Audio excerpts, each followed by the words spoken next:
Hey everybody, it's your Peacekeeper coming at you with the next video in our How to Play series on the Royal Navy cruiser line. This is the Tier 7 Fiji. The Fiji is the lead ship of the Crown Colony class light cruiser Fiji group.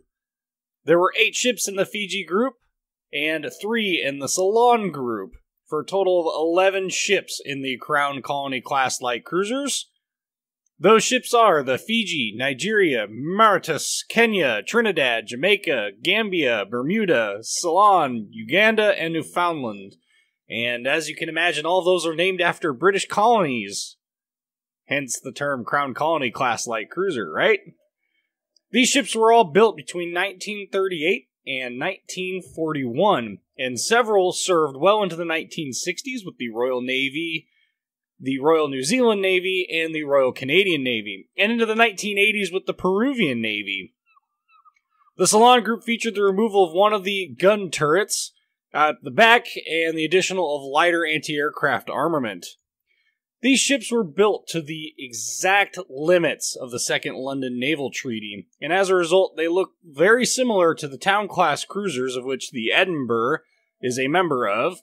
They just have less displacement, and they have the same armament, so you can imagine that going from Fiji to Edinburgh is not a huge change in the gunplay department. Also, Belfast is a subclass, or is a ship of the Town-class cruisers as well. In terms of service history, the probably most interesting one of the Crown Colonies was the HMS Jamaica, which took part in several operations to drive off Admiral Hipper, and Lutzow, which was the sister ship of Graf Spee, a Deutschland-class cruiser.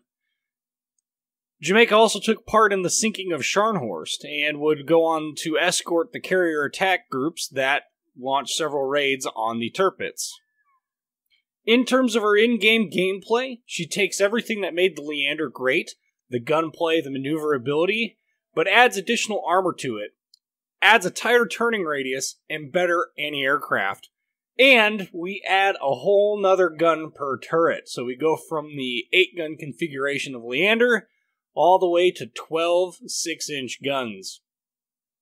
The top speed remains the same, however, which is totally fine because, honestly, the most important part of the speed on these ships didn't change, and that was how quickly they accelerate. And it is impressive, as I've said before in the past, just how quickly these ships can accelerate. In terms of actual gameplay, though, this ship is unbelievably powerful, and if you've made it this far without tossing your headset and giving up on the line as a whole, you are really going to enjoy Fiji. This is where the Royal Navy cruiser line becomes absolutely amazing to play. These ships are ridiculously powerful in the close-range anti-cruiser role. When you get into a legitimate brawl with one of these ships, it will decimate any ship that is broadside to it, whether it's battleship, or cruisers, or destroyers. Her only downside is that she isn't maneuverable enough to necessarily disengage or avoid incoming torpedoes from destroyers that launch them well. So you may end up finding yourself taking some damage from that, but honestly, this ship is extremely powerful when used correctly. I cannot state that any differently. This is really where this line gets good. Let's dive into the stats. In terms of hit points, she has 31,400 hit points. She has armor, and it is laid out far better than the Leander's was. If you remember, the Leander, basically like the front half of the ship, was all terribly thin armor plating. At least this one has a belt. It is 114 millimeters, and it does have a little bit of a jump up here over the Citadel hitbox due to the engine placement, which is nice. You finally have something that you can bounce armor off. The downside is your front end thickness and your rear end thickness is only 13 millimeters, which means Godspeed and good luck trying to figure that one out when a battleship is shooting at you. You simply can't avoid damage when being hit at by battleships. It's just not possible. In terms of main battery, as I've already said before, she has 12 guns. They are located in 4 turrets, 3 barrels per turret, They have a main battery firing range of 15.4 kilometers and a rate of fire of a shot every 7.5 seconds. You can also see that 180-degree turn time is quite good with 23.4 seconds. Of course, that's with expert marksman. And the shell dispersion's not too bad at 129 meters. We will see a little bit more of the shell dispersion in the battle video.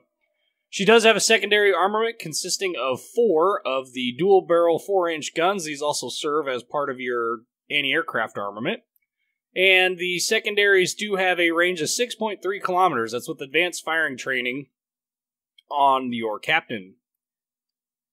She does also come with torpedoes, and this is part of her powerful anti-ship armament. There are 2 triple launchers for 21-inch torpedoes. They go 8 kilometers with 61 knot top speed. In terms of raw damage output, 15,867, with only a 1.3 kilometer detection range. Reload time is 72 seconds, and while they can't turn a full 180 degrees, it would only take 6 seconds to do so.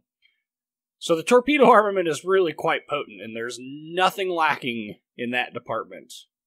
In terms of anti-aircraft, she does have a full anti-aircraft suite of, it looks like 23 20mm Oerlikons in a mix of dual mounts and single mounts. She also has a number of Bofors. Looks like we've got ourselves 12 of those in a mix of quad and dual mounts. And then, of course, those 4-inch dual-purpose gun mounts that were also part of our secondaries. Her maximum speed is 32.5 knots, her turning circle radius is 590 meters, and her rudder shift time is a quick 6.9 seconds. In terms of detection range, she has an 11.2 kilometer detection range by other ships, and 7.3 by air. In terms of the upgrades, main armaments mod 1, that is the staple. Aiming systems mod 1 for that decrease in dispersion, and the paltry increase in secondary battery firing range and reduction in its dispersion. Damage control systems mod 1, and, of course, steering gears mod 2. This makes this ship very, very capable, and in fact, in this battle video, I want to say it's like 117,000 damage, is a really good example of just how to play these ships. Far better than even the Leander video was, which I know so many of you guys learned so much from that video of how not to outrun your smoke and all of that. Well, if I remember correctly, we're still going to have some of those shenanigans going on, but that's a totally different story for a different time. Let's dive into that battle video. Alright, so this is going to end up being a Tier 7 fight. So we end up being top tier, which is a good place to be for this ship, although the ship doesn't struggle nearly as bad as some of the other Royal Navy cruisers do from being up-tiered. And that's because the Royal Navy cruiser line from this point forward, they change, don't get me wrong, they change between all of their various gun configurations, but in terms of damage output and feel very similar in all of those departments. And honestly, it's actually quite nice that you finally have a Tier 7 ship that doesn't struggle while up-tiered. I mean, it's very difficult to find one in the game so far.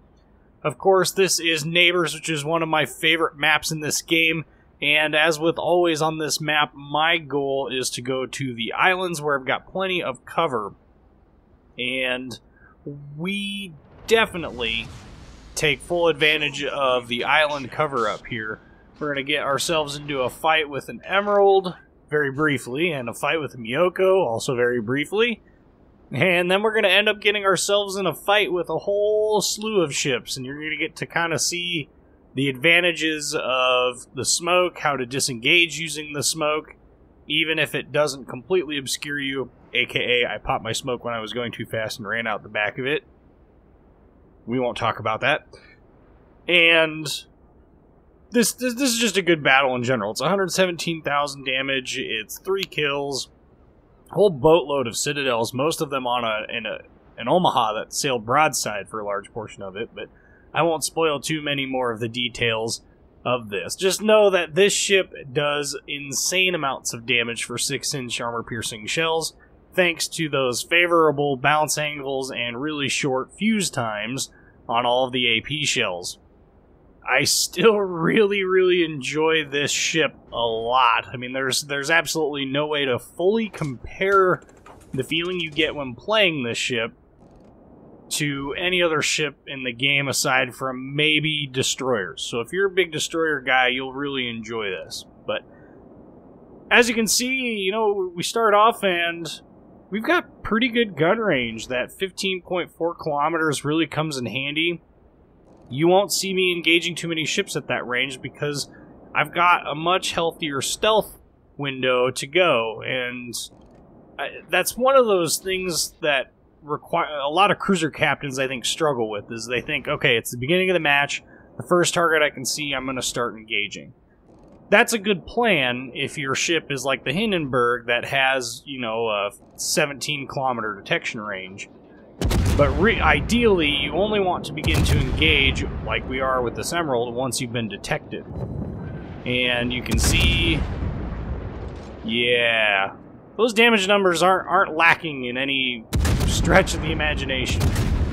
And the other thing here is, you know, the gun angles, while good, you do need to be constantly maneuvering, and you'll see I tend to stick to an S pattern and try and make it as inconsistent as possible. Now my goal here is okay, so I've disengaged from this Miyoko who's gone around behind the back end of the island. I'm gonna absolutely freaking destroy this Emerald, and unfortunately he kind of hovers behind this island this entire time. So we've popped our Hydro to keep him lit so our team can see him and engage him while I take pot shots at the Miyoko over there. Now that Emerald has blown his load of torpedoes, and, well, thankfully our Farragut doesn't die to it. However, in the process of him backing up, well, we're gonna get some light cruiser on destroyer action here. How lewd. Anyway, we're going to come back around the south side of this island, and we're going to try and engage this Miyoko again. Now, he's in that kind of sweet spot, and the key to engaging ships around the edge of an island with Royal Navy cruisers is you don't want to come out completely broadside. You want to give yourself plenty of opportunity to angle in and be angled to your target when you approach. Now, he's not looking directly at me, which means I can, you know, take advantage of that. And we're going to go and we're going to pop out and try and kill this Emerald in the process of doing this, but he's going to end up dying before I can really get there, and yep, he's dead now, and Miyoko's disappearing behind the island. But you can see it doesn't take long. 27 shell hits for 22,568 damage. Those aren't exactly world-shattering numbers when it comes to shell hits, and the amount of damage done is actually really quite high, and that's what makes this ship feel so insanely powerful. And just watch the damage rolls on this York up here. It gets quite nuts. We're also going to slow ourselves down. We're going to pop smoke, and we're going to sit here for a little bit because we've got so many ships that are sailing broadside to us. We want to take full advantage of all these ships sailing broadside. So if you remember from the previous videos, you know, you slow down that 22 knot range, you go ahead and pop the smoke. 7K in one salvo. I mean, this is the power of a Royal Navy cruiser line, of the Royal Navy cruiser line. Maybe one of these days I'll learn to speak English properly. Unfortunately, unlike the US ships that have really bad shell arcs, really high shell arcs, we have relatively flat shell arcs at the moment. Quite usable. And 3 citadels for half the hit points off of an Omaha. Of course, he's a tier 5, so nobody here should be that surprised by it. And he continues to sail broadside, so we'll take off another 3 citadel hits. And we'll just keep engaging him until he's out of this fight, because honestly... okay, there's another citadel. So we've gone ahead and we've got 9 citadels, of which 7 of them have been from a broadside Omaha. And there's a lot of people that also say, well, you know, these ships really struggle a lot with these bow-on targets. Now look at the damage rolls against this York. It's certainly not you know, the massive damage rolls we had before, but anybody who says 2,000 damage off of a cruiser that's presenting a nose-on profile to you is bad really doesn't know what they're, you know, talking about. I probably launched those torpedoes a bit prematurely, and I hung out in smoke longer than I really should have, but we are in the process of bailing out of this smoke full-fledged. Before we get out of the smoke, we want to make sure we are presenting as little of a broadside profile to this Gneisenau as we can, and we want to be in that running away profile. The bad part of kiting at this distance, this really short distance, is that back end of the ship is very flat. And you see here, I took one round through there, and it ended up being a citadel, and it took half my hit points. We've already got Confederate, we're already up to 87,000 damage in only 7 minutes of gameplay. 90,000 damage and still in 7 minutes of gameplay. So these ships are very, very capable. That, Ernst, I think it's Gade. That poor guy. You know, destroyers really need to give these ships a wide berth. And you can see, even though I'm still angled, though, that a lot of these shells that are hitting me, they're still doing a little bit of damage, but, you know, for the most part, they aren't doing a whole lot of damage. Oh, we got started on fire here. We got their whole team shooting at us, and we managed to survive. And here's where I deployed my smoke going a little too quickly and ended up running out the back again. But, you know, it did exactly what I needed it to do. It threw them off on their thinking just long enough for the battleships that were shooting at me to lose their attention on me. And now that I'm no longer being focused or spotted, I can now sit back here and engage him and fully disengage. Now, I was anticipating the Scharnhorst to go ahead and continue on that path. Frankly, that's what I would have done. It would have put me right in the midst of all of their ships. Make sure this Atlanta doesn't friendly torpedoes. But he ends up turning, and, well, the torpedoes that I launched don't do me a whole lot of good. And you can see I'm slowing down and speeding up while I'm firing from cover to try and keep in the gunfight as long as I possibly can, and then we're going to fully disengage because that Scharnhorst will wreck us. Certainly will wreck us, so we don't want to present too much of a profile to him. Now we got ourselves a Congo out there and a Leander. Feels kind of, you know, awfully American to be shooting at a Royal Navy ship. No pun intended. Maybe there was a pun intended, I don't... Yeah, we'll say that there was a pun intended on that one. Anyway, we'll go ahead and engage him. And I don't know where the shell dispersion at for this comes from, but look at that. That's the two front turrets that were there. That's just, you know, that just boggles the mind, because knowing how real ballistics work, the only way that you could have gotten a shell pattern that way is if, you know, you had a gun that was horribly out of alignment. Anyway, the two new German DDs that were up here and, you know, up by our spawn, they stayed up there for this whole match. Like, why? What are you doing? I don't know.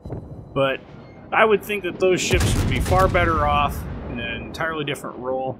We're going to go ahead and we're going to keep engaging him. And you can see his AP is doing quite a bit of damage. And that's German AP for you. You know, I'm sure he can citadel me from this range.